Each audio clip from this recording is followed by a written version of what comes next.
Buenos días. Casi buenas tardes. Espero que estén bien todos. Me da mucho gusto verles y también saber de nuestros hermanos que están en la transmisión. Gracias a Dios por el hermoso grupo de hijos suyos reunidos aquí en este lugar, en este día. Es de mucha bendición. Y pues bueno, también gracias a Dios que nos da la oportunidad de abrir su palabra. Como siempre, es de mucha bendición el ministerio de nuestros hermanos que nos dirigen en las alabanzas.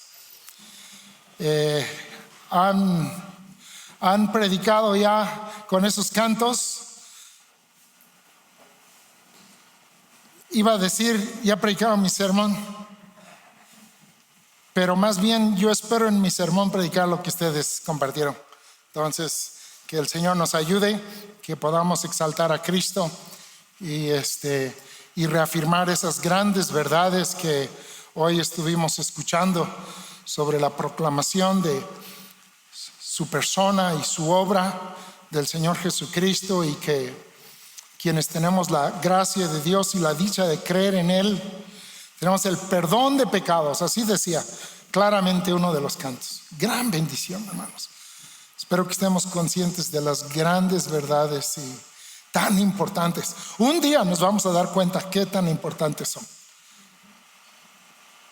El día que nuestro Señor Jesucristo vuelva a este mundo otra vez en gloria y poder, y que inicie ese día final, entenderemos cuán valiosísimo es el evangelio que hemos creído y que tenemos la gran bendición de poder compartir.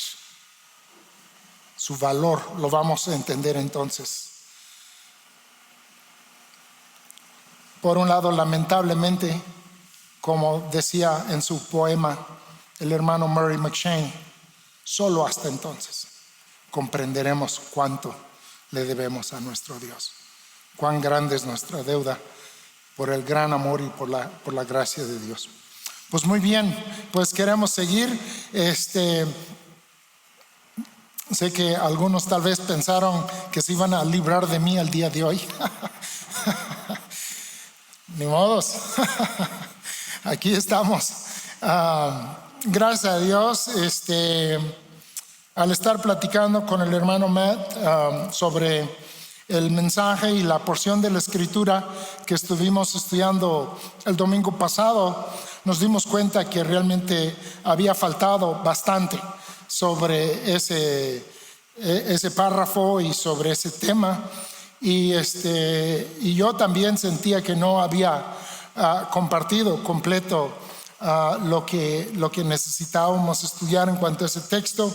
Entonces nuestro hermano muy amablemente a mí, tal vez no a ustedes, pero amablemente a mí, me invitó a compartir el día de hoy. Y gracias, Matt, por la oportunidad, y espero que Dios nos bendiga en este tiempo.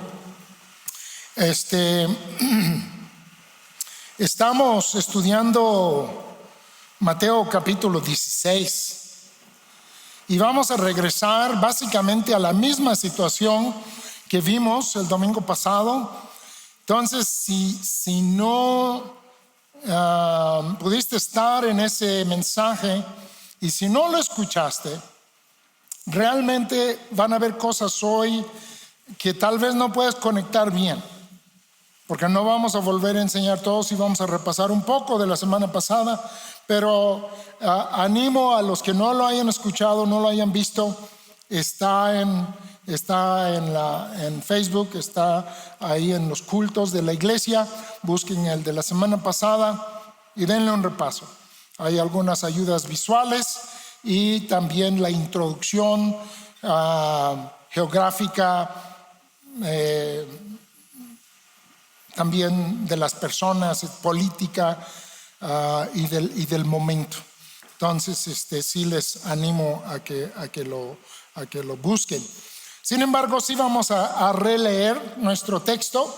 Les invito a ir a Mateo capítulo 16 y vamos a empezar en el versículo 13 Y les recuerdo, es un pasaje que ha sido objeto de gran error en su interpretación, y a causa de ello ha ocasionado otros, tal vez errores no tan grandes, pero que sí inclusive han afectado la perspectiva de la iglesia cristiana.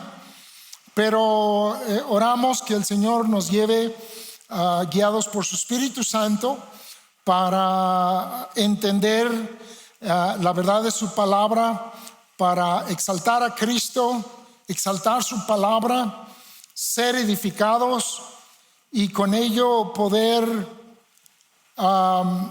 ser todavía más útiles en las manos del Señor. Sabemos que todo es por la gracia de Dios. Dios es el que usa a las personas, pero usa su palabra. Y entonces eso es lo que estamos tratando de entender más y aprender más en este día. Mateo 16, versículo 13. Y vamos a leer nuevamente este texto. Les invito a que todos hagan esta lectura, tanto los presentes como también los que están siguiendo la transmisión. Dice así: viniendo Jesús a la región de Cesarea de Filipo, preguntó a sus discípulos diciendo: ¿quién dicen los hombres que es el Hijo del Hombre? Ellos dijeron: unos, Juan el Bautista; otros, Elías; y otros, Jeremías o alguno de los profetas. Él les dijo: ¿y vosotros quién decís que soy yo? Respondiendo Simón Pedro dijo: tú eres el Cristo, el Hijo del Dios viviente. Entonces respondió Jesús: bienaventurado eres, Simón, hijo de Jonás, porque no te lo reveló carne ni sangre, sino mi Padre que está en los cielos. Y yo también te digo que tú eres Pedro, y sobre esta roca edificaré mi iglesia, y las puertas del Hades no prevalecerán contra él. Y a ti te daré las llaves del reino de los cielos. Y todo lo que atares en la tierra será atado en los cielos, y todo lo que desatares en la tierra será desatado en los cielos. Entonces mandó a sus discípulos que a nadie dijesen que él era Jesús el Cristo. Ok, vamos a orar. Amado Padre Celestial, estamos ante tu presencia, Señor, para darte gracias por este tiempo que ya nos has concedido reunidos como iglesia tuya. Gracias porque nos has permitido entonar estos cantos que exaltan a tu Hijo, a nuestro Señor Jesucristo, a exaltar su nombre, que es el nombre sobre todo nombre. Gracias porque también hemos podido leer tu palabra. Hemos podido entrar a tu presencia en oración. Y Señor, seguimos pidiendo de tu Espíritu, trabajando en medio de nosotros como iglesia y también en lo individual, como templos de tu Espíritu Santo.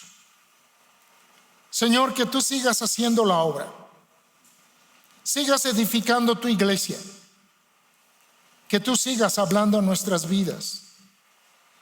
Señor, sigas haciendo aquello en nosotros que nos permita a nosotros glorificarte en este mundo y llevar a cabo tus propósitos para cada uno. Y que, Señor, el día que estemos ante ti, podamos hacerlo gozosos, podemos hacerlo con el corazón que anhela ver el rostro de nuestro Señor. Para esto nos ponemos en tus manos y te damos gracias, y yo te doy gracias por mis hermanos que escuchan. Bendice sus oídos y te pido tu bendición al estar hablando, que hable lo que es tu voluntad. Te lo pido en el nombre de Cristo Jesús. Amén. Pues muy bien, pues estamos en el libro de Mateo. Tal vez al estar adentrándonos en el texto,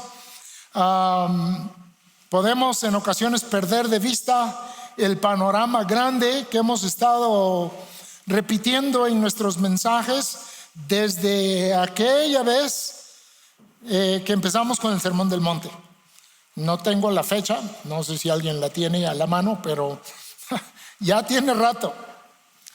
Y en nuestra introducción a ese estudio, el cual después sentimos la bendición del Señor y también la dirección del Señor de seguir estudiando este evangelio, estuvimos aprendiendo que tiene que ver todo con el enseñar del reino de Dios.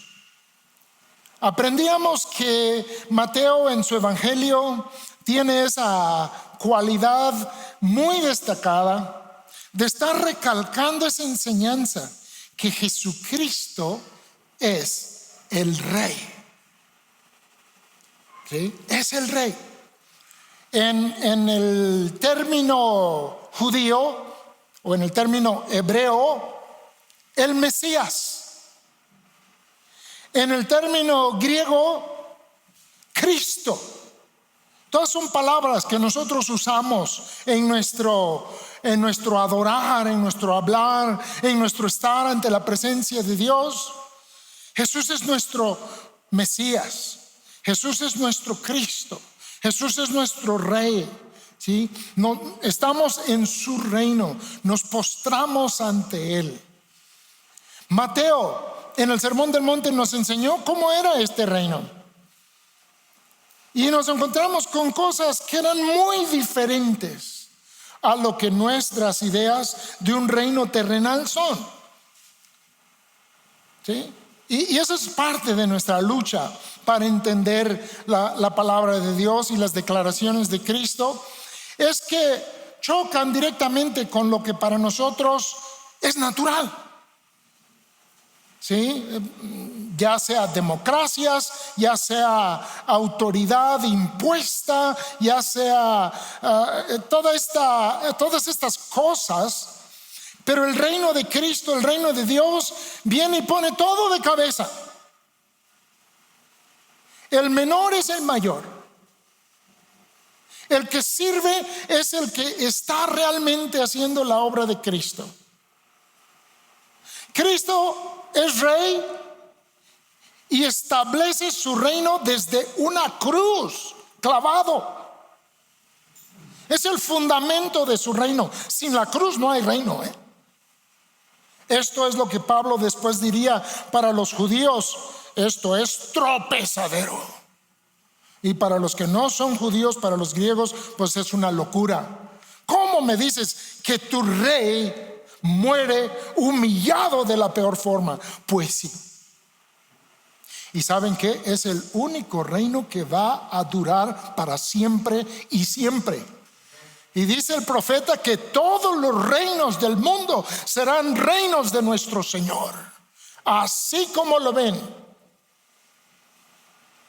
Un día nuestro Rey volverá glorioso, amados hermanos. Será glorificado en nosotros quienes creemos en Él y que le esperamos, pero también será glorificado en sus enemigos.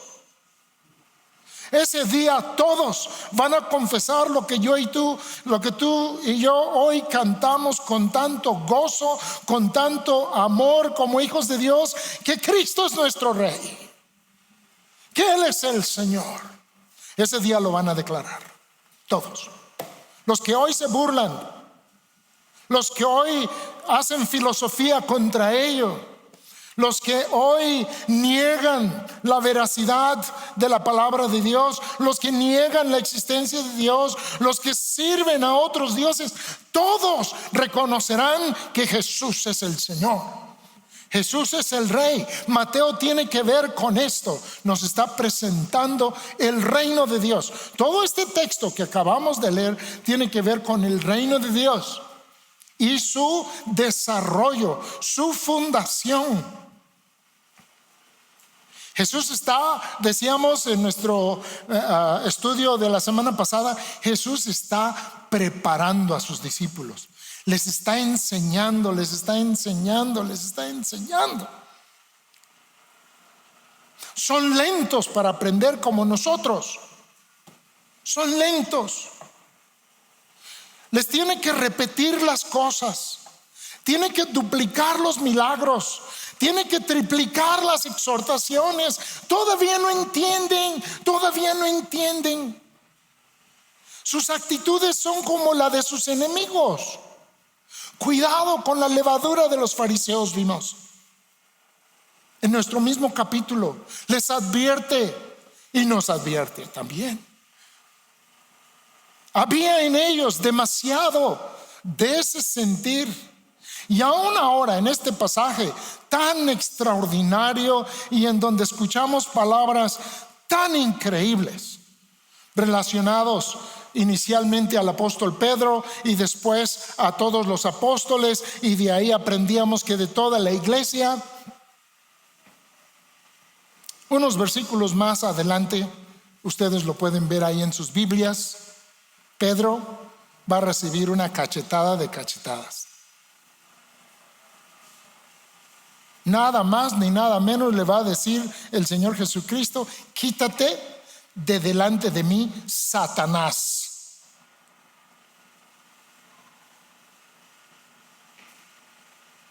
Están aprendiendo.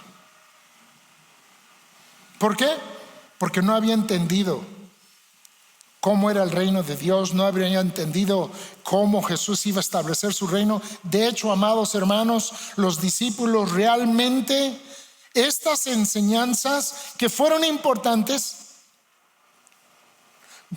incluyendo la confesión increíble del apóstol Pedro, todo eso agarraría valor, sería efectivo hasta después de la resurrección de Cristo. Sería entonces cuando ellos empezarían a entender todas estas cosas, y gracias a Dios habían recibido casi 3 años de enseñanza, que de repente iban a decir: ya le entendí. Y unos días después de su resurrección, Pedro se levanta y toma los pasajes del Antiguo Testamento que usaba Cristo cuando enseñaba y predica un sermón dirigido por el Espíritu Santo de una manera absolutamente asombrosa. Y Dios ocupa esa palabra del reino, del evangelio, y 3,000 personas entraron ese día en el reino de Dios. Gran cambio. Pero ahorita estamos en esa etapa de enseñanza. Ahorita está Cristo estableciendo las cosas. Ya vimos la oposición de los fariseos. Cuando Jesús le pregunta a sus discípulos: ¿quién dicen que soy yo?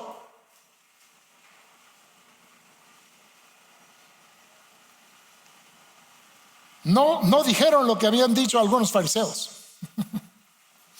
Fueron demasiado respetuosos. No fueron exhaustivos, vamos a decirle así en su respuesta. No le dijeron: pues bueno, hay unos fariseos que dicen que eres un maestro que tiene el poder de Belcebú. ¿Se acuerdan? Eso habían dicho. Al verle sacar demonios, decían: no, pues está con los demonios. Por eso lo hace. No les quedaba otra. El milagro no lo podían negar, ¿se acuerdan? Tenían que explicarlo de una manera, y en lugar de reconocer que era el Hijo de Dios, o que era enviado de Dios, o que era un maestro de Dios, por lo menos como Nicodemo, ¿se acuerdan? Él dijo: sabemos que nadie hace estas cosas si no está Dios con él. Pero no, ya no querían decir eso ellos. Dijeron: no, es lo otro. Y la semana pasada estuvimos viendo, dijo Jesús: muy bien, pues ya me dijeron lo que dicen algunas personas, que soy una especie de resurrección de alguno de los viejos profetas. Soy un igual a Juan el Bautista, alguna de estas cosas. Pero a ver, díganme, ustedes, y es plural, contesta Pedro, pero la pregunta es plural. ¿Ustedes quiénes dicen que soy yo? Y vimos la semana pasada que efectivamente habían ocasiones en que uno contestaba por todos. Pedro lo hizo muchas veces y no nos sorprende que lo haya hecho aquí. Pero también otros contestaban en ocasiones por ellos. Ya lo vimos la semana pasada. Pedro contesta con esa gran confesión: tú eres el Cristo, el Mesías. Vimos también que ya se lo habían dicho antes a Cristo. Personas que tenían una gran necesidad, estaban desesperadas, sabían de la promesa que había de venir y así le llamaban prácticamente sin saberlo, sin tener toda la certeza. Miren, hermanos, al estudiar los evangelios, vemos a Jesús sanar a personas que creían en Él, que medio creían en Él, que ni sabían de Él.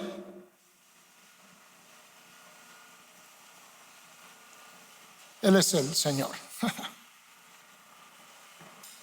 Él es el Señor. Personas que ni estaban con Él,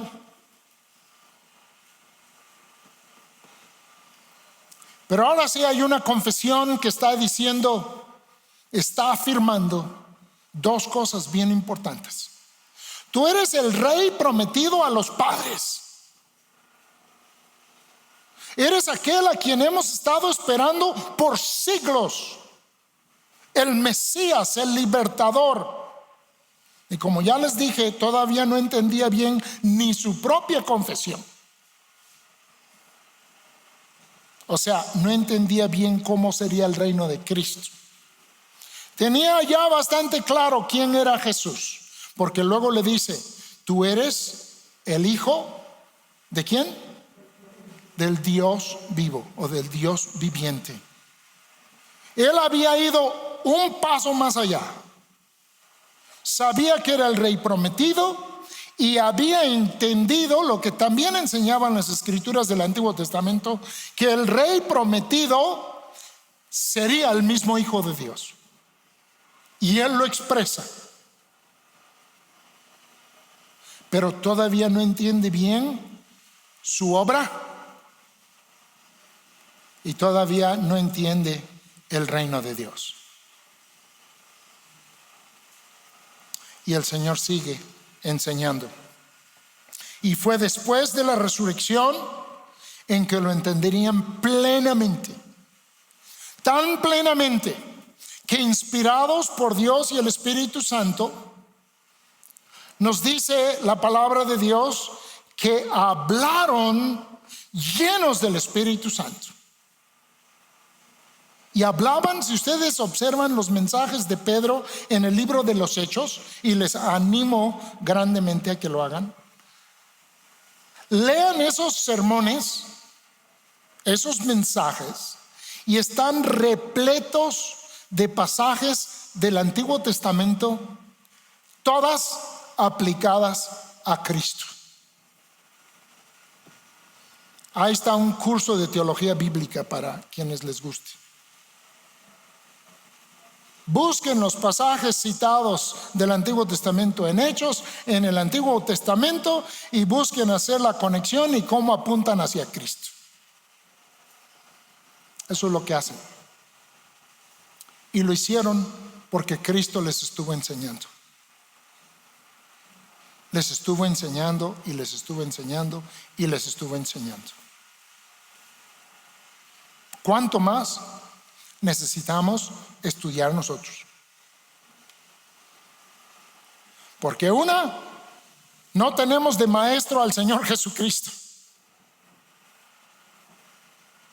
Aunque sí tenemos su Espíritu Santo y aquellos que Dios ha puesto con el don para ser maestros en su iglesia. Eso sí lo tenemos.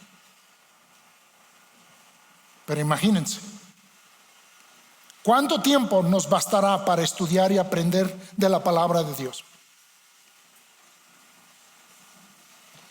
El hermano Spurgeon, tal vez uno de los más grandes predicadores del mundo moderno, después de 50 años de ministerio, dijo: hermanos, yo apenas estoy aprendiendo. Estoy apenas viendo el contorno de la verdad de la persona y la obra de Cristo. 50 años. Esto significa que necesitamos estudiar, por supuesto, no faltar a la iglesia, por supuesto, pero también aprovechar cada oportunidad cuando hay un estudio a nuestro alcance, cuando nosotros en nuestra vida diaria tengamos también ese tiempo para estudiar la palabra de Dios. No debe de pasar un día. Lo necesitaron los discípulos, nosotros igual o más. Les estaba preparando para ese día, para el día que sería crucificado, estaría sepultado, después resucitaría y vendría la reconfirmación intensa en esos días antes de su ascensión. Y luego la ascensión de Cristo, su exaltación, y luego Él enviar a su Espíritu Santo para usar a estos hombres, a Pedro y a sus compañeros. Vimos que después de esa gran confesión de Pedro, hubo una confesión de Cristo. ¿Se acuerdan? Dice: ok, Pedro, bien. Dice: primero, eres bendecido, eres en verdad dichoso, porque esto que acabas de decir y la forma en que lo has dicho indica que has tenido de maestro a mi Padre. Mi Padre ha hablado esto a tu vida. Y hermanos, cuando en verdad aprendemos la verdad de Dios, no digo de la verdad de Dios, hablo la verdad de Dios. Cuando Dios hace real su verdad en nuestro corazón, cuando su palabra lo estamos leyendo, lo estamos meditando, lo estamos escuchando en una predicación, y Dios hace que aquello se apodere de nosotros. Hemos sido enseñados por Dios. El Espíritu de Dios sigue enseñando de manera personal. Los que somos hijos de Dios, los que somos cristianos, fue por eso que llegamos a confesar a Cristo como nuestro Señor y Salvador, y le pedimos perdón por nuestros pecados, nos arrepentimos de ellos porque entendimos, Dios nos dejó ver que Él es el Rey, el Señor y el Salvador, que dio su vida por nosotros. Y eso nos motivó el Espíritu al ver esa verdad, a abrazarle y a quererle y a recibirle. Dios te lo enseñó, le dice a Pedro. Dios te lo enseñó. Cuán hermoso es cuando una persona por primera vez ve espiritualmente a Cristo y le entrega su vida. Es hermoso. Y es obra de Dios. Es que Dios le ha enseñado. Pero saben, Dios nos sigue enseñando. Vimos que Jesús le dijo a Pedro: Pedro, bienaventurado eres, porque esto no lo descifraste tú. De hecho, como buen pescador, poco teólogo, hasta ese momento, en ese momento se convirtió en un gran teólogo. Pero eso fue lo que causó impacto en Jerusalén. Estaban todos los maestros, y se levanta Pedro y empieza a predicar la palabra de Dios con autoridad. Y la gente dice: ¿y ahora qué? Si estos son hombres sin letras, no estuvieron con los rabinos, son del vulgo, son del populacho, dijera hoy en nuestros días. Eso es lo que lo describe la palabra de Dios, lo dice así. Así decían de ellos. Pero están hablando la palabra de Dios con autoridad porque Dios les ha enseñado. Han sido enseñados por Dios. Y eso sigue siendo la realidad de los hijos de Dios. Somos enseñados por Dios. El Espíritu habla en nuestras vidas. Esto debe emocionarnos un poquito, abrir nuestras Biblias, ¿no? ¿A qué te expones cuando con sinceridad estudias la palabra de Dios como hijo suyo?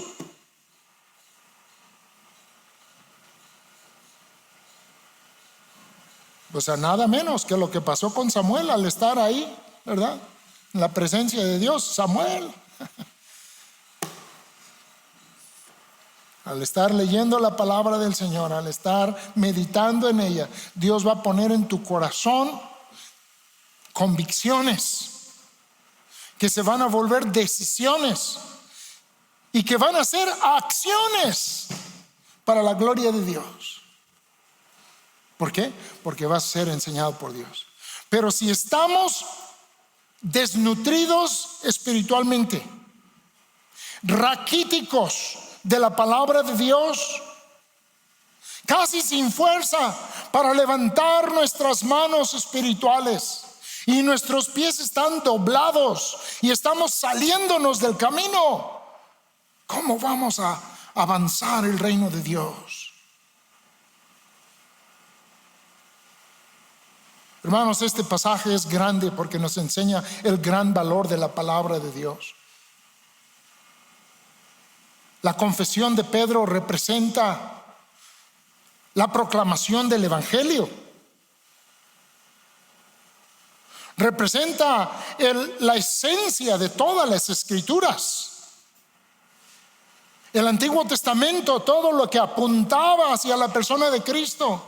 El Nuevo Testamento, inclusive las partes escritas por el apóstol Pedro, el desglose, la interpretación de todo lo anterior y del valor de lo que hizo el Señor Jesucristo. Aprendíamos que Pedro fue instrumental y que fue una roca que usó Cristo para su iglesia. Nos rehuimos por la mala interpretación de la iglesia popular, de la iglesia de Roma, de asignarle un lugar que la Biblia no le asigna a Pedro, pero no rehuimos a lo que sí dice. Él fue el primero en declararlo. Y como vamos a ver en unos momentos, fue el primero en ser utilizado. Sí tuvo un lugar especial y primero, pero no único. Vamos a aprender aquí mismo en Mateo que lo que le dijo a Pedro se lo dijo a todos los demás apóstoles y que ellos también serían usados, pero Pedro fue el primero. Eso ni qué. ¿Quién predicó el día de Pentecostés? ¿Alguien sabe? Hechos 2, el gran mensaje del apóstol Pedro. Y Dios empezó ahí la reunión de su iglesia. Pero faltaban unos. Esa iglesia estaba formada principalmente ¿por quiénes? ¿Alguien sabe? Por judíos. Pero el Señor ya había dicho que había ovejas de otro redil que Él iba a traer. Cuando sanó al siervo del centurión, pues le dijo, ¿saben qué? Pues sí, van a venir de todos lados. Ya vimos ahorita toda esta sección de Mateo está enfatizando que el reino incluiría a gentiles. Pues ¿qué creen que pasa? ¿A quién va a usar Dios para abrir esa puerta? Sorry.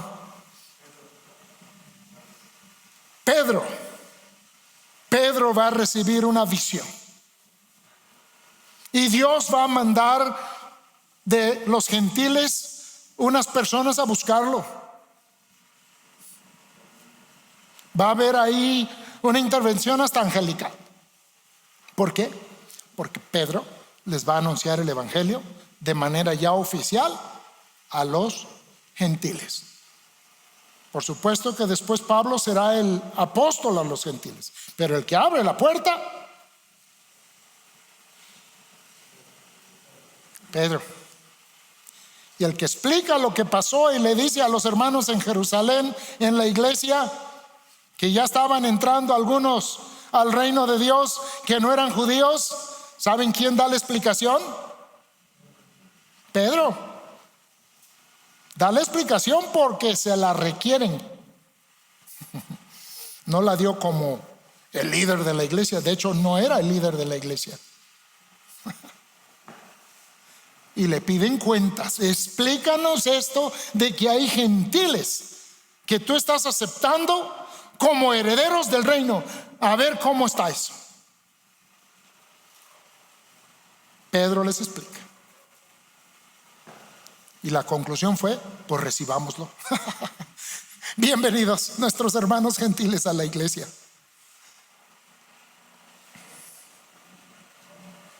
Vimos que habían 3 posibles explicaciones para la palabra roca. Ya afirmamos que hay un sentido en que Pedro es la roca. La segunda, que muchos hermanos toman como exclusiva, es la confesión de Pedro, que solo puede referirse a la confesión de Pedro.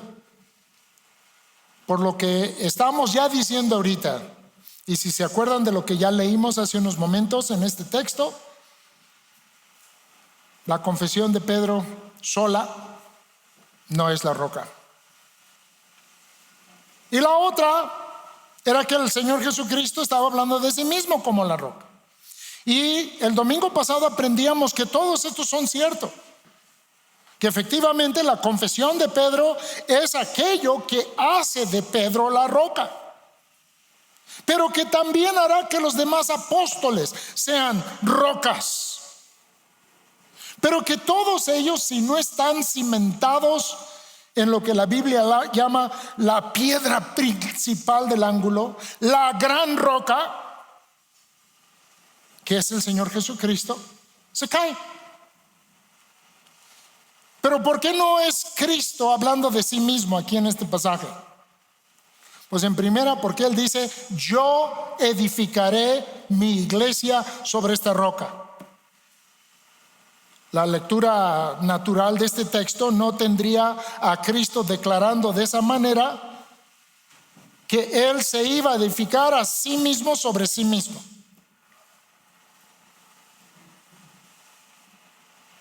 Vamos a repasar esos pasajes, vale la pena.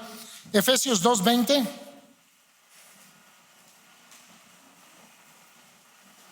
Efesios 2:20.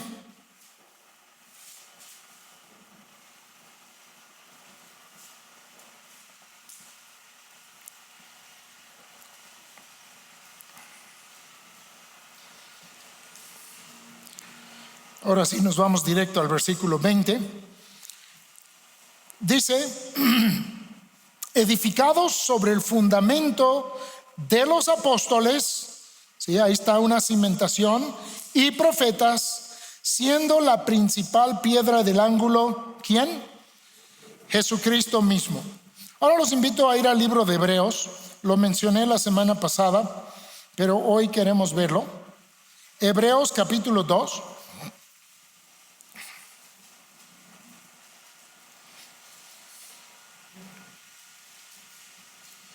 Vamos al versículo 3. Hebreos capítulo 2, versículo 3. Dice, ¿cómo escaparemos nosotros si descuidamos una salvación tan grande, la cual, habiendo sido anunciada primeramente, ¿por quién? Por el Señor, observen esto, nos fue confirmado por los que... ¿Quiénes fueron los que oyeron al Señor? Fueron sus discípulos. Fueron sus apóstoles. Está diciendo el escritor de Hebreos a los hermanos que lo que han estado estudiando y aprendiendo y creyendo, que escucharon ellos, no directamente de Cristo. Ellos no lo escucharon directamente de Cristo, lo escucharon de sus apóstoles. ¿Cómo sabemos que eran los apóstoles? Vean el versículo 4.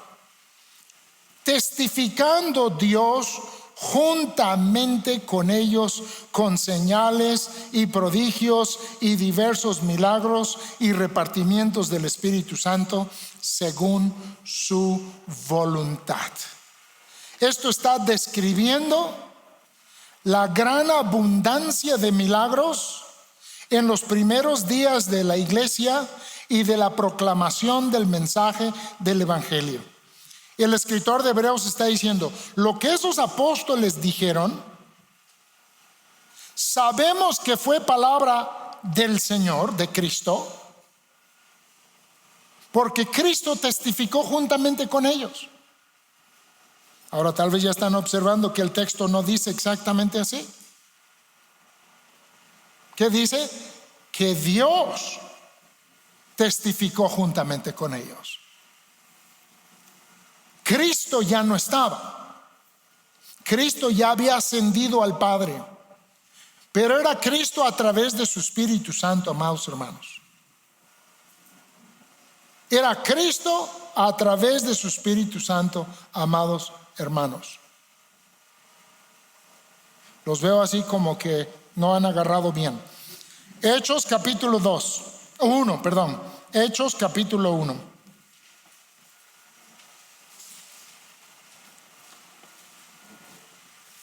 Hechos capítulo 1. ¿Ya están ahí? Esto está empezando a describir lo que leímos en Hebreos. Dice, en el primer tratado, Teófilo, es Lucas aquí escribiendo, hablé acerca de todas las cosas que Jesús comenzó a hacer y a enseñar hasta el día en que fue recibido arriba, después de haber dado mandamientos por el Espíritu Santo ¿a quiénes? Apóstoles que había escogido, a quienes también después de haber padecido se presentó vivo con muchas pruebas indubitables, apareciéndoles durante 40 días y hablándoles acerca del reino de Dios. El libro de los Hechos, todo este libro, es ahora lo que Jesús está haciendo a través de sus apóstoles. Sé que en nuestras Biblias dice Hechos de los Apóstoles, pero realmente debería de decir el título Hechos de Jesús, o para usar la frase de Lucas, la continuación de los hechos de Jesús con sus apóstoles. Y si fuéramos un poquito más drásticos con esta implicación, después del último capítulo de Lucas, sin cambiar el título, seguiríamos con los capítulos de Hechos. El primer tratado y el segundo tratado. Hermanos, la continuación del ministerio y de la palabra de Cristo fue a través de Pedro y sus apóstoles. Eso no se lo pierdan. La continuación del ministerio y del reino de Cristo fue a través del ministerio de los apóstoles. ¿Qué tan importante fue el ministerio de los apóstoles? Si no fuera por el ministerio de los apóstoles, no tendríamos Nuevo Testamento. Así de fácil se las pongo.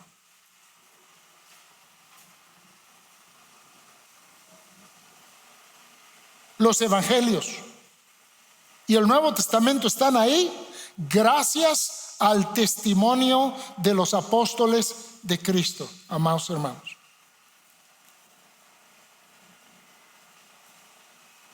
Ellos nos dejaron lo que está aquí. O directamente ellos o alguno de aquellos que ellos usaron para escribir.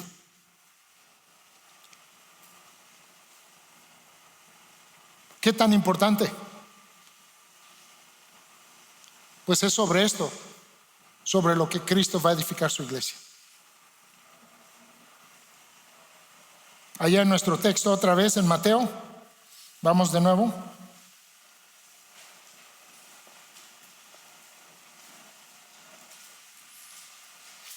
Mateo capítulo 16,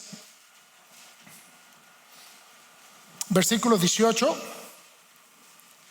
dice: y yo también te digo que tú eres Pedro, y sobre esta roca edificaré mi iglesia. Comentamos el domingo pasado, y no sé si lo percataron bien, pero a lo mucho, al final del ministerio de Cristo, habían 500 creyentes convertidos. Después de 3 años de ministerio.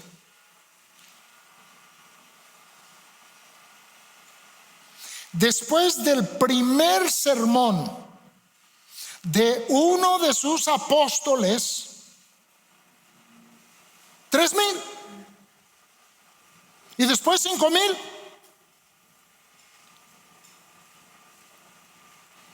Que eran mejores predicadores, Pedro y Pablo y Santiago y todos ellos, Jacobo, que Cristo.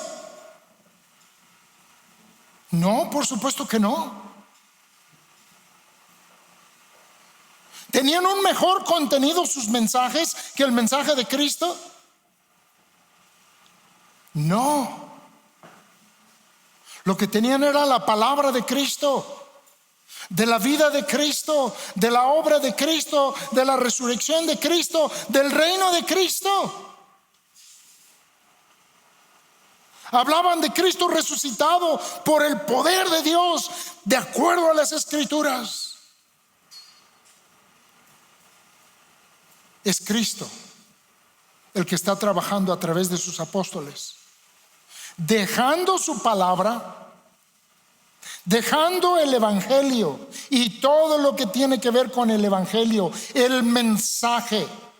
A veces reducimos el evangelio a la descripción de Corintios, ¿verdad? A la muerte, resurrección, sepultura y resurrección de Cristo y su ascensión. Eso sí es sintetizado, pero el mensaje del evangelio implica toda la palabra de Cristo, todas las demandas del rey, todas las bendiciones del rey, todas las promesas del rey para sus súbditos, y también las declaraciones del rey para los que son sus enemigos. Todo eso es parte del evangelio. Todo eso es lo que está en este fundamento, representado por la confesión de Pedro y después descrito por los apóstoles. Y ese fundamento demarca los límites de la verdad bíblica. Nuevamente, esto es bien importante. La palabra de Dios, la Biblia, es nuestra única regla de fe y de práctica. Nosotros no tenemos otro libro sagrado aparte. Las conclusiones de nuestra iglesia y de nuestros líderes que no estén fundamentados en la palabra de Dios o que sean ajenos a ellas, no.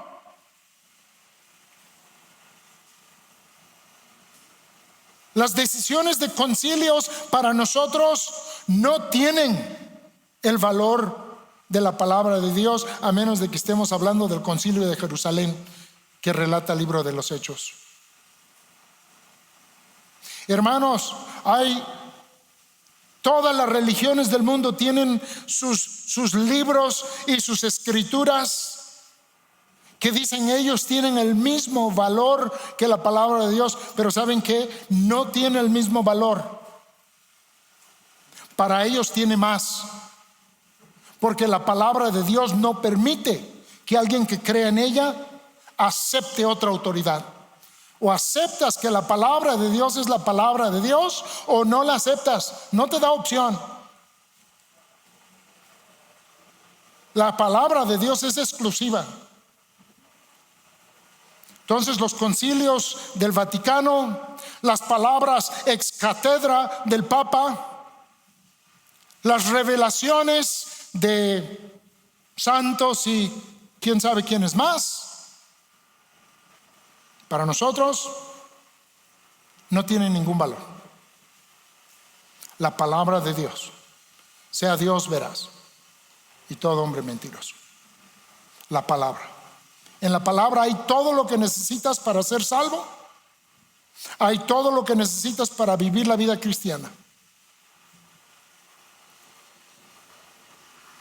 Los principios para toda decisión en tu vida las vas a encontrar en la palabra de Dios, y la aplicación de esos principios, que es aún más importante, las hace el Espíritu de Dios a aquel que en verdad quiere saberlo.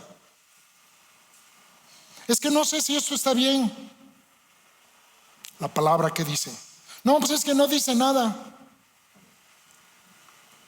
Y al estar leyendo la palabra, el Espíritu, ¿qué te ha dicho? ¿Qué convicción? ¿Qué sientes en tu corazón?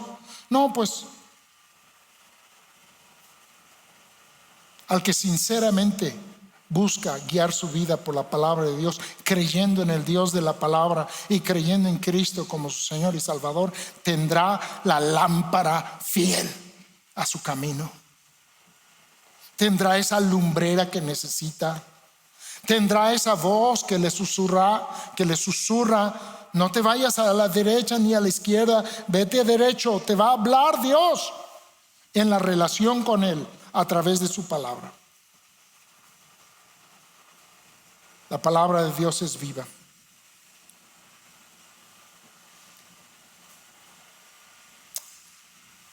Estaban rechazando a Cristo muchos en ese tiempo. A pesar de sus milagros, a pesar de sus declaraciones, los fariseos, como ya vimos, llegaban y pedían otra señal y murmuraban contra Él y pedían otra cosa. El pasaje que leímos habla de la roca en Pedro, en su confesión y en los apóstoles, y tiene de fondo la roca que es Cristo. Ellos desecharon esa roca. Los fariseos desecharon la roca, es lo que nos dice Primera de Pedro. Si gustan, vamos otra vez allá.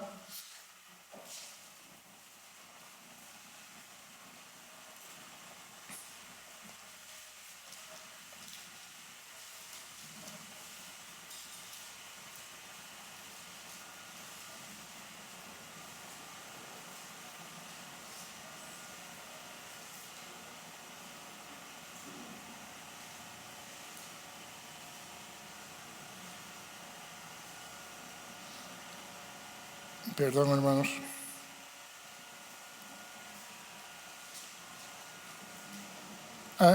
Primera de Pedro 2.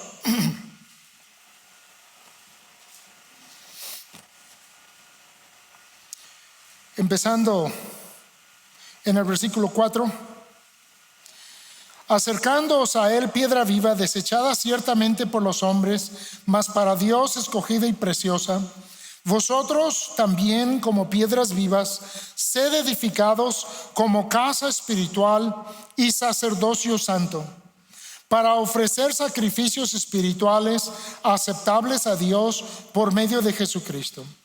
Por lo cual también contiene la Escritura: he aquí, pongo en Sión la principal piedra del ángulo, escogida y preciosa, y el que creyere en él no será avergonzado.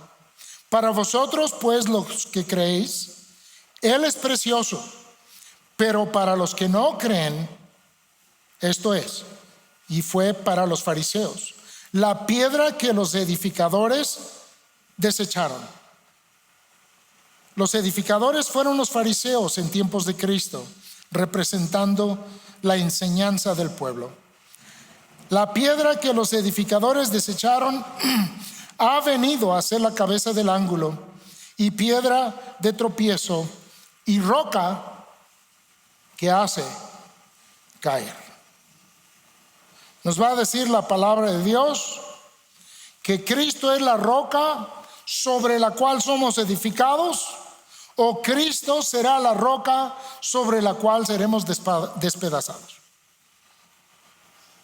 O es Salvador o es juez. No hay más. Uno de dos. O Cristo es la roca de tu vida, o un día será la roca que caerá sobre ti. Si hemos clamado a Él, hemos creído en Él, por su gracia, tenemos un cimiento, una base que jamás se va a mover. Ok, nuevamente, ya se nos está yendo otra vez el tiempo. Vamos a Mateo 16. Les recuerdo que empezamos tarde. Ok, Mateo 16. Dice: sobre esta roca edificaré mi iglesia. Ya estuvimos estudiando esto, viendo cómo Jesús es el fundamento, pero también Pedro y los apóstoles, inspirados para dejarnos el evangelio, la palabra de Dios, fueron también ese fundamento. La semana pasada fuimos a Apocalipsis. Vimos que se describe tanto la palabra de Dios del Antiguo Testamento a través de los profetas, como la palabra de Dios del Nuevo Testamento a través de los apóstoles, como la cimentación de la Jerusalén celestial. Cristo está estableciendo un reino celestial, hermanos. La base de este reino es el evangelio. Los que entran a este reino somos los que creemos el evangelio. Por supuesto que se ve esto en nuestra entrada a la iglesia. La iglesia es la manifestación visible del reino ahora en el Nuevo Testamento. La gente puede ver el reino de Dios. ¿Cómo? Viendo a los hijos del reino. ¿Y cómo van a saber que somos del reino de Dios? Bromeábamos la otra vez porque traemos un pescadito, o porque nos vestimos de blanco. No, lo van a ver en nuestras acciones, en nuestras reacciones.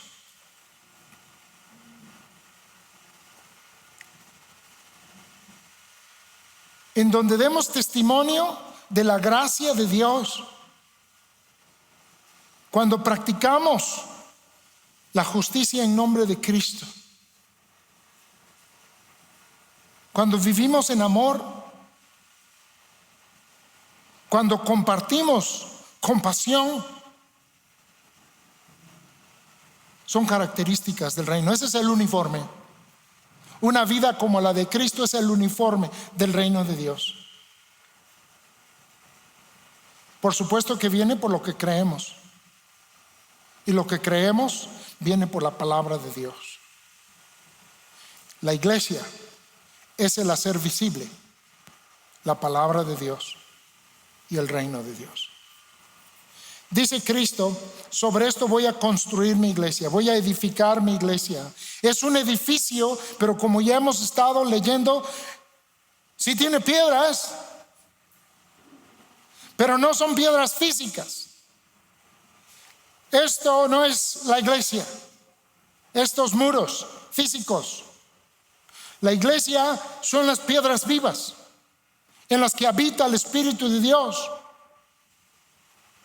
Son los creyentes que Dios está colocando en su cuerpo como Él quiere. Pablo también va a ser constructor con Cristo. Por supuesto que Cristo es el constructor, pero a través de sus apóstoles, dice Pablo, yo soy como un arquitecto también en esto. Yo estoy construyendo, pero el fundamento es Cristo y la obra es de Cristo y la iglesia la está edificando Cristo. Pero Cristo está construyendo esto poniendo personas. Nosotros, tú y yo, somos personas escogidas por el que está construyendo su iglesia. Cuando un albañil está construyendo una pared y agarra un tabique, a veces por el viaje o algo, a la hora de estarlo transportando, se cuartea y lo levanta y es medio tabique, está rajado. Y ahí va un tabique completo. ¿Saben qué hace el albañil? Exactamente, lo tira. Sin más, cuidado. Cuidado el que esté atrás. Qué bueno que no hizo eso con nosotros nuestro constructor. Con todas nuestras grietas y cuarteaduras y lo que nos falta, Cristo nos puso en su iglesia. ¿Y saben por qué no se cae? A pesar de que tiene piedras todas chuecas. Por la gracia del constructor. Por la gracia del constructor. Nosotros edificamos en la iglesia, claro, también. ¿Le quitamos algo a Cristo? De ninguna manera, Él es único. Él es el fundamento y Él es el constructor. Sin Él no somos nada. Pero Él nos permite a todos nosotros también. Nos dice, sed edificados. Construimos en nuestra propia vida, construimos en las vidas de los demás. Es la obra de Cristo en nosotros, usando instrumentos. Así como Pedro, así también con nosotros. Nosotros no somos apóstoles como Pedro o los que nos dejaron la escritura.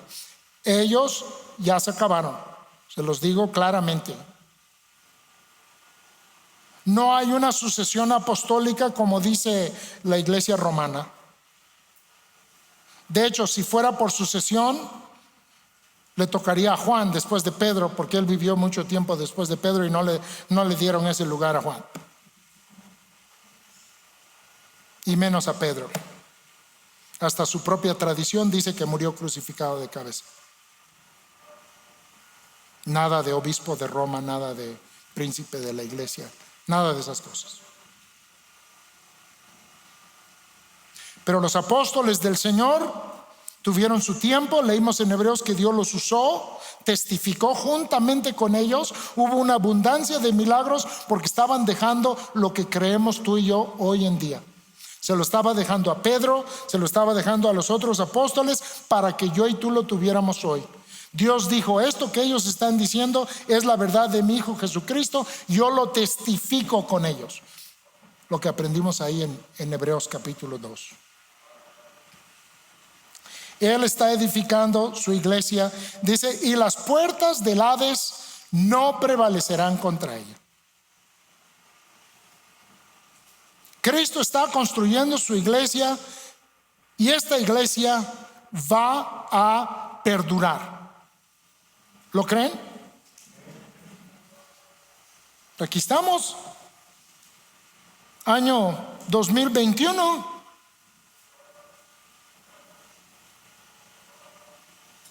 Asombroso. Sigue porque Él es el que la edifica. Sigue porque está basada en su palabra.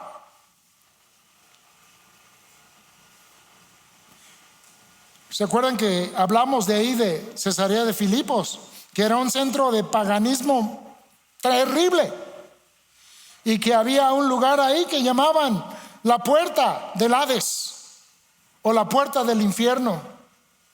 Quizá estaba haciendo alusión a que todo el paganismo, todas las falsas enseñanzas no acabarían con su iglesia, sino al contrario, la iglesia atacaría esas mismas puertas,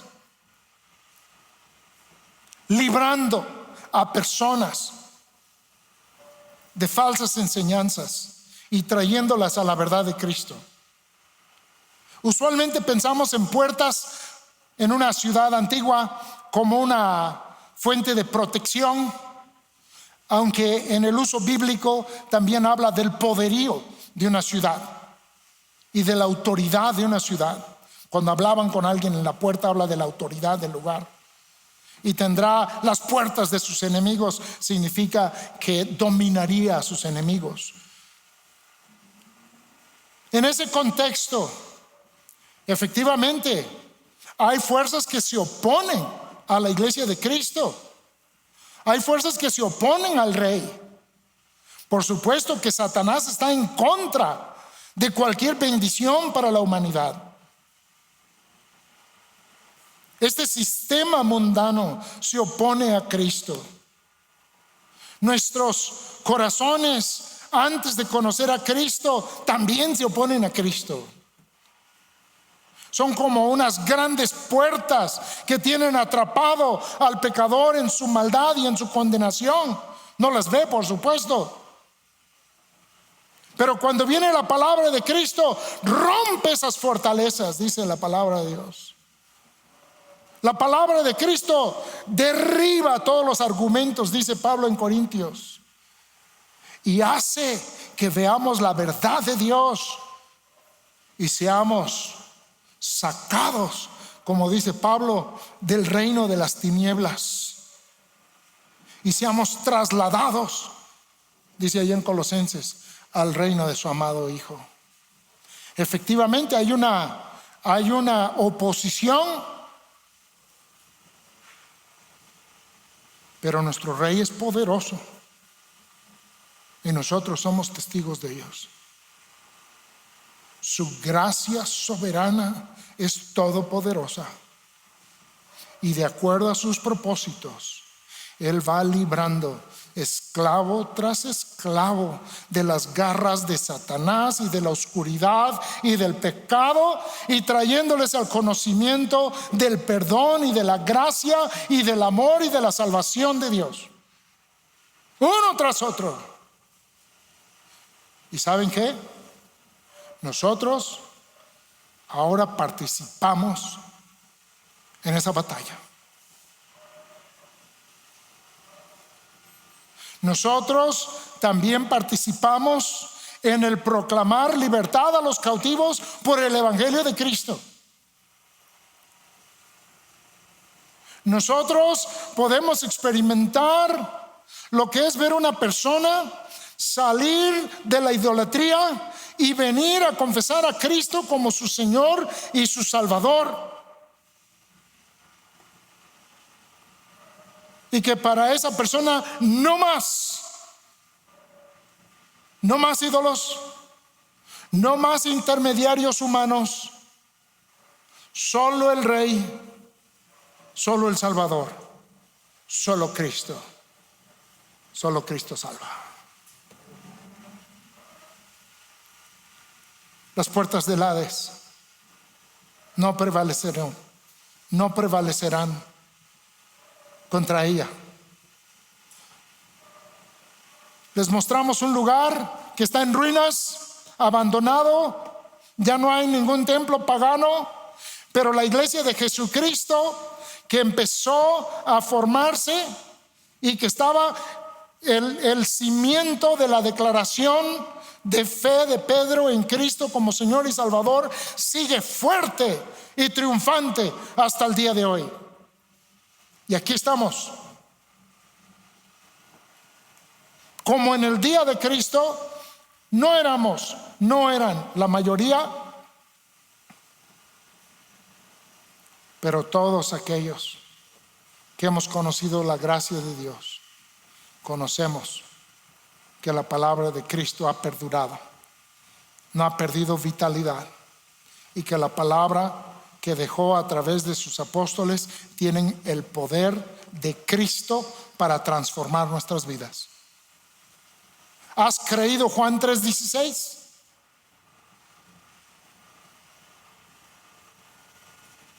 Eso no lo escribió Jesús, lo escribió uno de sus apóstoles, inspirado por Cristo. Ese es el fundamento apostólico. Esa es la palabra que tenemos hoy en día. Es el mensaje del reino que Cristo le estaba diciendo a Pedro. Esto va a ser la base. Sobre esto van a trabajar.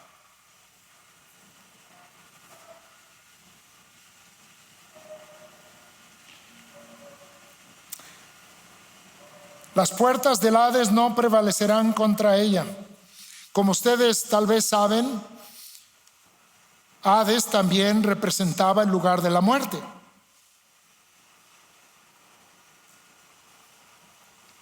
Y como ya dijimos, Cristo tiene el poder para que pasemos de muerte a vida. Dice Efesios 2 que Él os dio vida cuando estabais muertos en delitos y pecados. Gracias a Dios por la victoria del Señor en nuestras vidas. Dice versículo 19: y a ti te daré las llaves del reino de los cielos, y todo lo que atares en la tierra será atado en los cielos, y todo lo que desatares en la tierra será desatado en los cielos. Aquí al apóstol Pedro le dice algo que se ha interpretado como que cuando nosotros morimos y lleguemos al cielo, encontraremos en la puerta a Pedro con unas llaves, con una reja atrás de él, y hay toda clase de bromas en cuanto a eso. ¿Cómo trataste a tu mujer? ¿No? Pásale.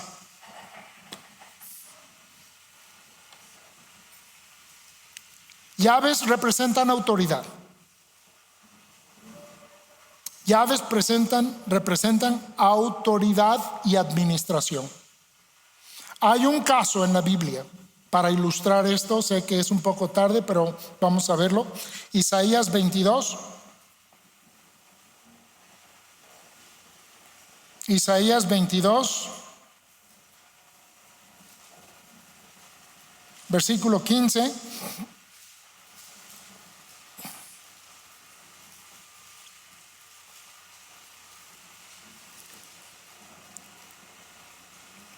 Isaías 22, versículo 15. Jehová de los ejércitos dice así: ve, entra a este tesorero, a Sebna, el mayordomo, y dile: ¿qué tienes tú aquí? ¿O a quién tienes aquí? Que labraste aquí sepulcro para ti, como el que en lugar alto labra su sepultura, o el que se esculpe para sí morada en una peña. He aquí que Jehová te transportará en duro cautiverio, y de cierto te cubrirá el rostro. Te echará a rodar con ímpetu, como a bola por tierra extensa. Allí morirás, y allá estarán los carros de tu gloria, oh vergüenza de la casa de tu Señor. Ven esa frase: oh vergüenza de la casa de tu Señor. Y te arrojaré de tu lugar, y de tu puesto te empujaré. Noten esto también: te arrojaré de tu lugar, de tu puesto te empujaré. En aquel día llamaré a mi siervo Eliaquim, hijo de Hilcías, y lo vestiré de tus vestiduras, y lo ceñiré de tu talabarte, y entregaré en sus manos tu potestad. Y será padre al morador de Jerusalén y a la casa de Judá. Y aquí viene: y pondré la llave de la casa de David sobre su hombro, y abrirá y nadie cerrará, cerrará y nadie abrirá. Y lo hincaré como clavo en lugar firme, y será por asiento de honra a la casa de su padre. Bueno, resumiendo esto, tenemos aquí en este pasaje dos mayordomos, dos administradores del rey.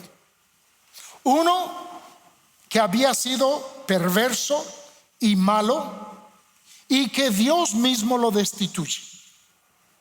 Te voy a quitar, has deshonrado a tu Señor, y voy a poner a otro en tu lugar.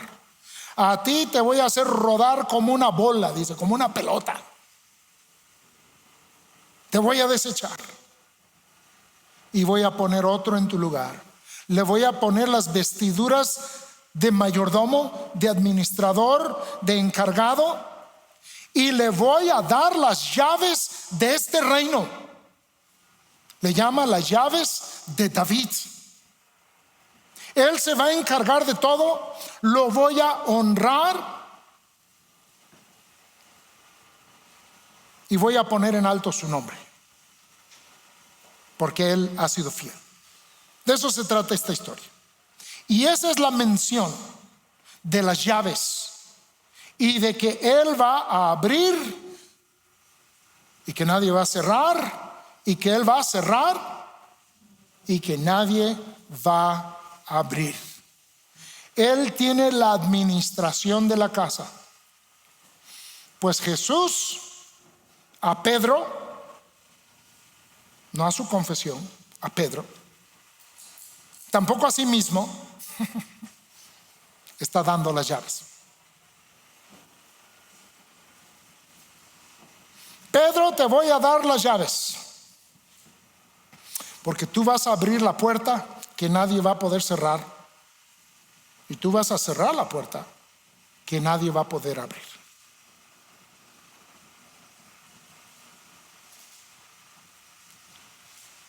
Hay un paralelismo aquí, claramente. A Pedro le está dando las llaves, pero ¿a quién se las está quitando?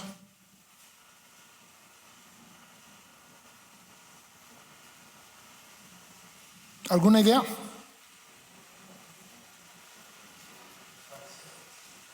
Vamos a verlo. Primero vamos a leer vamos a leer Lucas 11:52.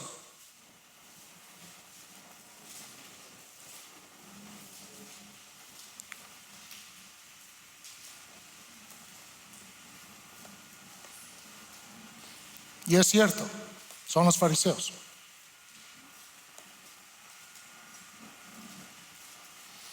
Lucas 11:52. Vean esto. Ay de vosotros, intérpretes de la ley, porque habéis quitado la llave de la ciencia. La tenían. Vosotros mismos no entrasteis, y a los que entraban se los impedisteis.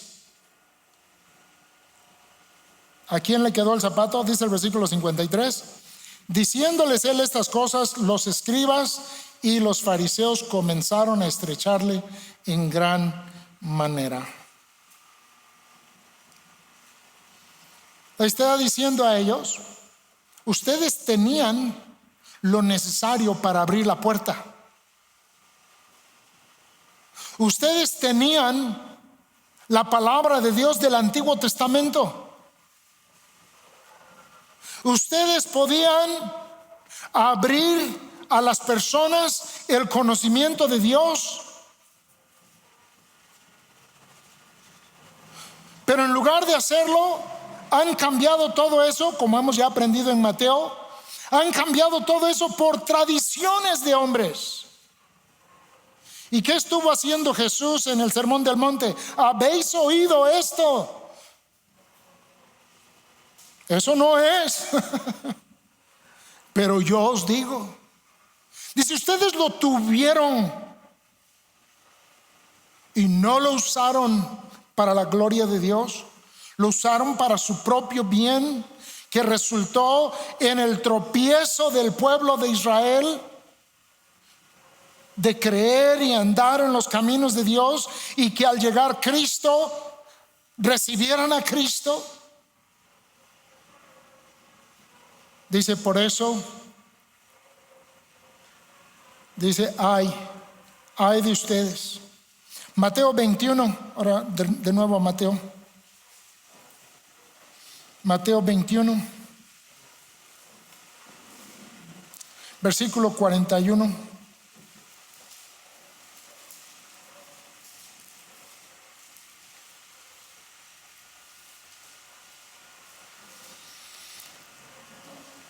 Es la parábola de los labradores malvados. ¿Se acuerdan que hubo un padre de familia, tenía un viñedo, la trabajó y entonces envió a sus siervos a que trajeran el fruto de parte de los labradores? Versículo 35, mas los labradores, tomando a los siervos, unos golpearon, otros mataron. Versículo 36, envió de nuevo otros siervos, más que los primeros, y les hicieron lo mismo. Versículo 37, finalmente les envió a su hijo, diciendo, tendrán respeto a mi hijo. Sabemos lo que hicieron los labradores cuando vieron al hijo. Dijeron, vamos a apoderarnos de esta heredad, vamos a matarlo y quedémonos con él. Y lo mataron. Dice el versículo 40, cuando venga pues el Señor de la viña, ¿qué hará a aquellos labradores? Versículo 41, ahora sí. Le dijeron, a los malos destruirá sin misericordia y arrendará su viña a otros labradores que le paguen el fruto a su tiempo. Jesús les dijo, ¿nunca leísteis en las Escrituras la piedra que desecharon los edificadores ha venido a ser cabeza del ángulo?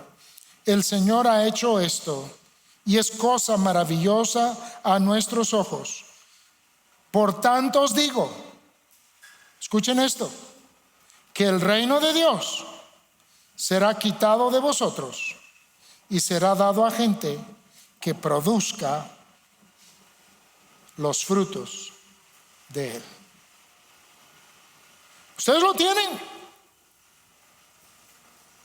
Ellos eran los maestros,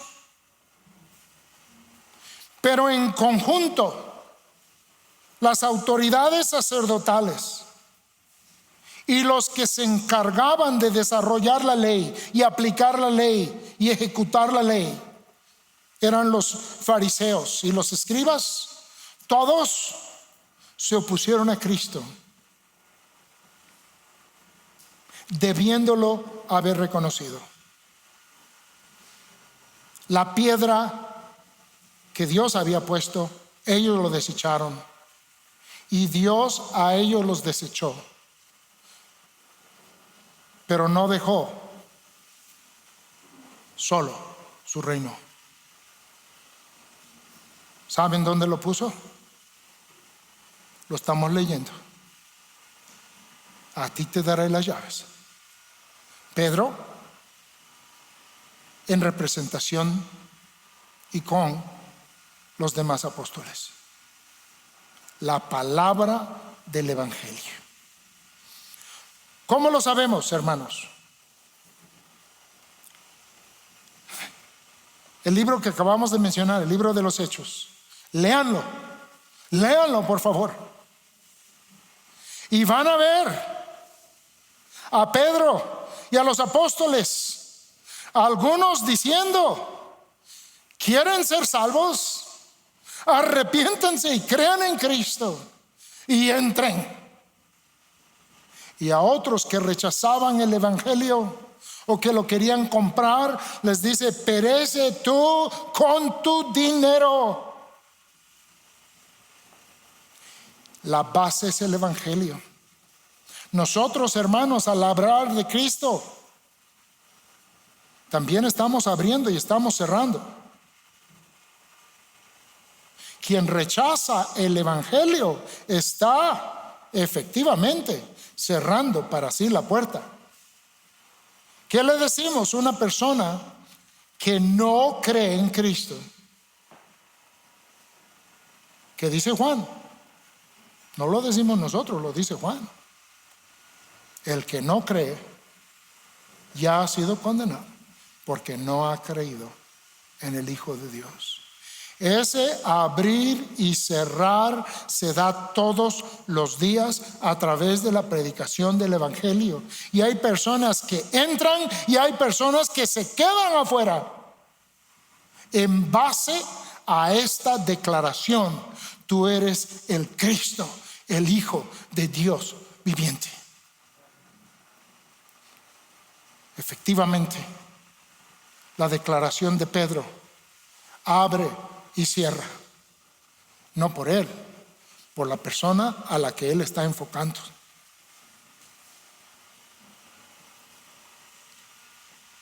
El testimonio de Pedro y los apóstoles, lo hemos estado repitiendo, es lo que aquí creemos, es lo que aquí practicamos. Hay cosas para hacer y hay cosas que no se deben de hacer. ¿De dónde sacamos eso? Tenemos una lista de conducta de la Iglesia Bautista Gracia. No, amados hermanos, está ahí en ese libro que tienes en tus manos.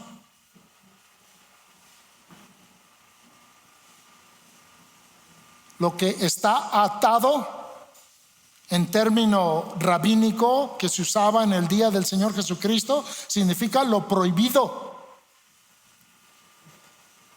Ya no van a ser los rabinos, dice Jesús a Pedro, ya no va a ser Shammai, el gran atador judío del día de Jesús. Ustedes saben que desarrollaron toda una colección de mandamientos, de cosas de no hacer en el sábado, que iban mucho más allá de la intención de Dios. Cristo los acusó a ellos de imponer cargas religiosas sobre las personas que ellos mismos no cargaban. Dice Jesús, pues ya se acabó. Pedro, a ti y a los apóstoles les toca. Ustedes van a decir lo que va o lo que no va en mi reino, porque ellos no lo hicieron. El viñedo se pasa a otros que lo van a cuidar, lo van a labrar y van a dar su vida por ello. Amados hermanos, hemos estado hablando de los apóstoles. Todos sufrieron por este mensaje, el que tú y yo creemos el día de hoy. La mayoría derramaron sangre para que lo tuviéramos hoy, esa palabra. Cuidado con menospreciar las expresiones de la palabra de Dios. Cuidado con decir que lo que decía Pedro, lo que decía Pablo era muy anticuado, que como que no entendía nuestra sociedad. Tenemos un libro de fe y de práctica, amados hermanos. La conducta de santidad sí existe. Hoy en día no es popular entre las mega iglesias hablar de una vida consagrada al Señor. Es aceptable una vida que todo lo vale y que no existe una disciplina. ¿Saben cuál es el fundamento para eso en la iglesia? Para lo contrario, lo que ata y lo que suelta. Lo que podemos hacer y lo que no podemos hacer.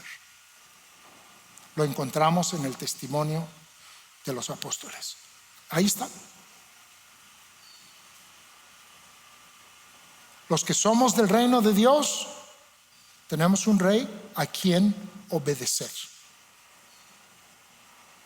Por supuesto que somos salvos por gracia. Y el sentir de nuestro corazón es honrar a nuestro Rey. Pues Él nos ha dicho las cosas que le agradan y las cosas que le desagradan.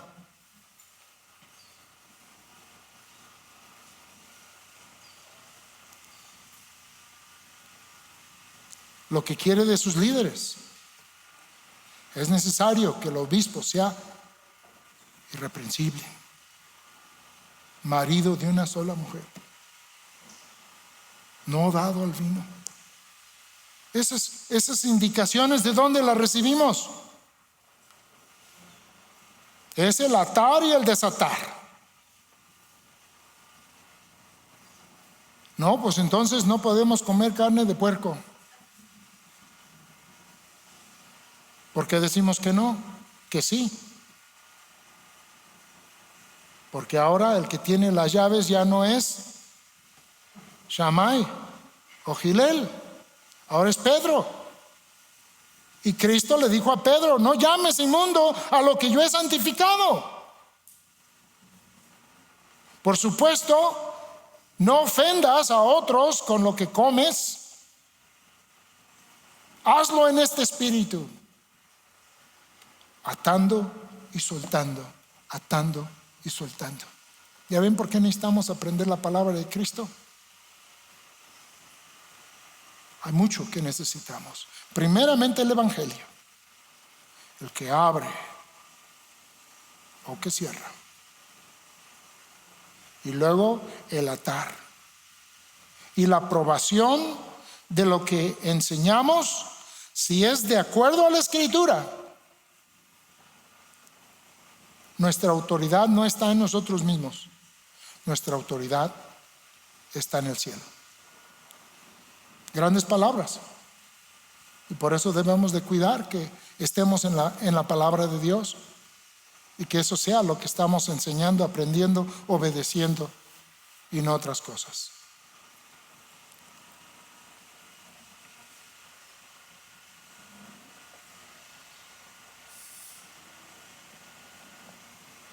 Ellos habían mal usado la palabra de Dios y les fue quitado. Y ahora las autoridades que ha puesto el Señor son sus apóstoles. Por supuesto que Cristo es el Rey sobre ellos y entre ellos no hay uno superior. Pedro fue el primero en abrir la puerta del Evangelio en Jerusalén y fue el primero en abrir la puerta del Evangelio a los gentiles, como ya dijimos. Pero Pedro era uno entre iguales. Era el primero entre iguales. La palabra de Dios no habla de él como se le describe de una manera equivocada en la religión popular. Al contrario, él es reprendido por Pablo. Él es enviado, él no es el que envía. Y como dice el mismo capítulo que estamos estudiando, tuvo sus grandes fallas. Pero gracias a Dios por Pedro. Hay tanto de él con lo que nos podemos identificar y hay tanto de él con lo que podemos buscar imitar. Gracias a Dios por este hermoso hermano. Pedro va a soltar lo que los judaizantes en la iglesia en Hechos 15 querían atar. Querían circuncidar a los nuevos cristianos gentiles y Dios va a llevar a Pedro a decir: no, la palabra de Dios a través de él. ¿Eso quita méritos de Cristo? No. A final de cuentas, nos dice el libro de Apocalipsis que Cristo es el que tiene las llaves finales. Realmente se la presta a Pedro aquí para la proclamación del Evangelio. Pero la autoridad final, de acuerdo al libro de Apocalipsis, es que Cristo es el que tiene las llaves. No le quita nada. No le quita que Él es el único Señor y Salvador. Solo muestra Solo muestra cómo usa a sus siervos. Cristo se dice a sí mismo la luz del mundo y luego le dice a sus discípulos que ellos son la luz del mundo. El que ellos lo sean le quita a Él, que Él es la luz, la única luz. Él es el buen pastor, pero llama a Pedro también y a sus discípulos a pastorear. ¿Eso le quita a Él? No, vemos que estos pares de cosas no le quitan nada a nuestro Señor Jesucristo.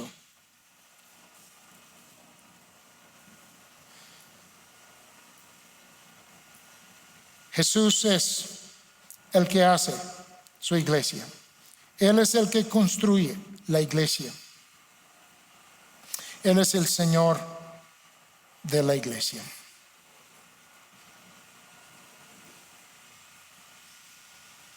Los discípulos serían pescadores de hombres, serían la sal de la tierra, serían la luz, serían los predicadores de las buenas nuevas del reino. Y después de la resurrección se les mandaría a discipular a todas las naciones y hacer todo lo que Jesús les había mandado. Las llaves del reino son entregadas a estos hombres. Deben proclamar las buenas nuevas, animar a la conversión, y a quienes no reciben el evangelio prohibirán la entrada.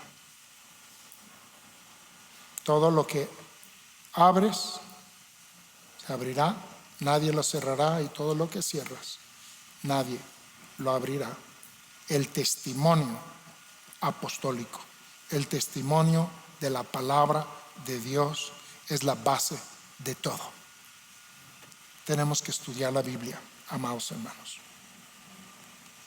Muy bien, gracias por su paciencia.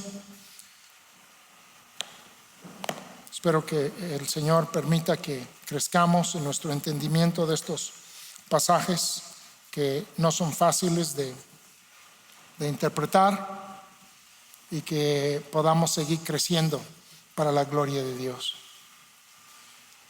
Cristo vino,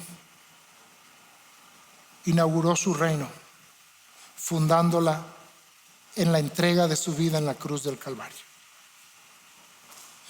Resucitó de los muertos al tercer día. Dice Pablo, evidenciando así ser el Hijo de Dios con poder. Y todos que creemos en Él, todo aquel que cree en Él, es salvo. Y reinará con Cristo para siempre y siempre. Esta vida se acaba, pero el reino de Dios es para siempre.